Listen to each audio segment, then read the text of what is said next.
Hello everyone, today we are ranking all the live action Batman actors. Because, you know, I am a massive Batman fan and it's a massive passion of mine, and I know the irony of me wearing a Superman t-shirt today. And before you ask, no, it is not Michael Keaton in first place. It's not even close. So we are not including any of the TV show versions, which includes Lewis Wilson, Robert Lowry, David Mazouz and Ian Glenn, one of which is a whiny little baby, and I really did not like him, regardless of the show being half decent. We are also going to make sure to include the Bruce Wayne side of the persona and how well that is put to the screen as well. So first off, it is obvious the bottom one of all time is obviously George Clooney.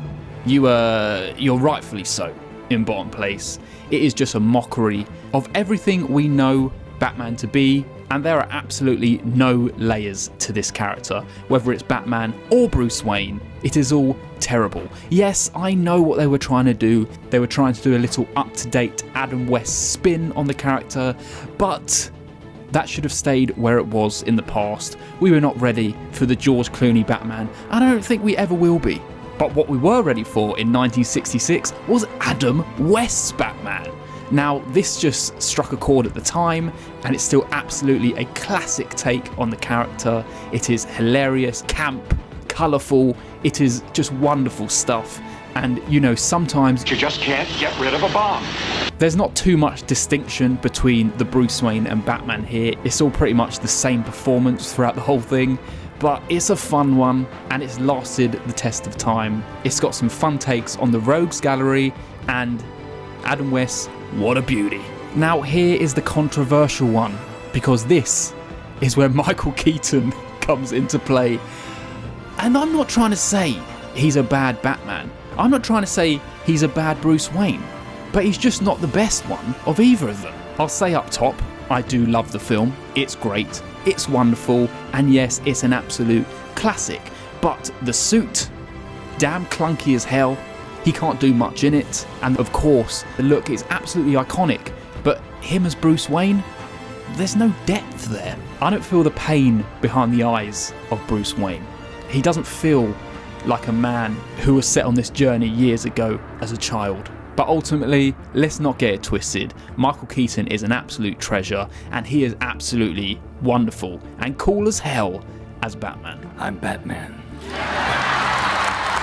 Now you're probably wondering, hang on a minute, you haven't brought up another Batman yet, a Batman in the form of Val Kilmer. Well, that's because he comes next. Here we go. Val Kilmer's Batman from Batman Forever, and I could pretty much say the same thing, mirror it again from the Michael Keaton one. I don't think he plays Bruce Wayne or Batman with the depth that I would like, but for me, he looks so much more incredible than Michael Keaton does. The chin helps wonders with the suit. There's so much more movement there, there's so much more freedom. He's able to do a lot more fighting than just flapping your wings about like Michael Keaton does. And if we ever do get that Schumacher cut, I'm sure there's a hell of a lot more depth to the Bruce Wayne side of things, because as we've learnt, there was a lot more exploration of the fragile and emotional side of Bruce Wayne that was just all cut from that film. And I'd love to see it, because I can feel it in his eyes. It's just never really put out there as much in the cut we got. But Val Kilmer, I'll always back you up. And yes, this is where the nipples started. The bat nipple started here. It didn't start with George Clooney. It started here. People mistake that. And I'm all for the nipples. It looks fine. I'm all for the nipples. Next up is an absolutely iconic take for The Dark Knight. And it is the Dark Knight himself, Christian Bale.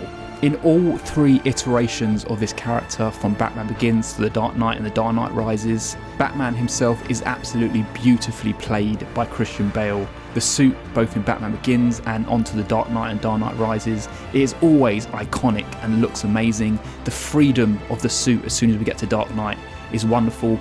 You can really feel the technique of the character coming through, and the strength, especially in Batman Begins. Christian Bale really put in a lot of work to make this character come to life, and I'll always love it for that. But when it comes to Bruce Wayne, is he really as good a Bruce Wayne as he is a Batman? And I don't think he is. I don't ever feel the emotion behind the eyes. I feel like we do in the origin, obviously, and the journey to becoming Batman, but when he is Batman, I feel like the depth of emotion disappears a little bit. I never feel like he holds that weight in his everyday crime fighting. But let's move on to the final two Batmen, and two Batmen that I feel carry that emotional Bruce Wayne past. At number 2, it is Ben Affleck. Yes, I'm a massive fan of Batman vs Superman. I'm a massive fan of Ben Affleck in the Batman role, and I feel like, as well as being an amazing Batman, the incredible brute strength of this character, the suit, the grey and black suit, that really does it for me. I absolutely love that style. I love the worn effect of the suit as well. You can truly feel the man in this suit has been through a hell of a lot of crime fighting. He's been beaten down, and yes, even him as Batman has been worn down to where he can't see the world in a good light anymore. He's a man who started an honourable fight against Gotham, trying to stop anyone experiencing what he did as a child, protecting the innocent and fighting the villainy in Gotham. And through the years, he has really lost that reasoning. You can feel it in his eyes.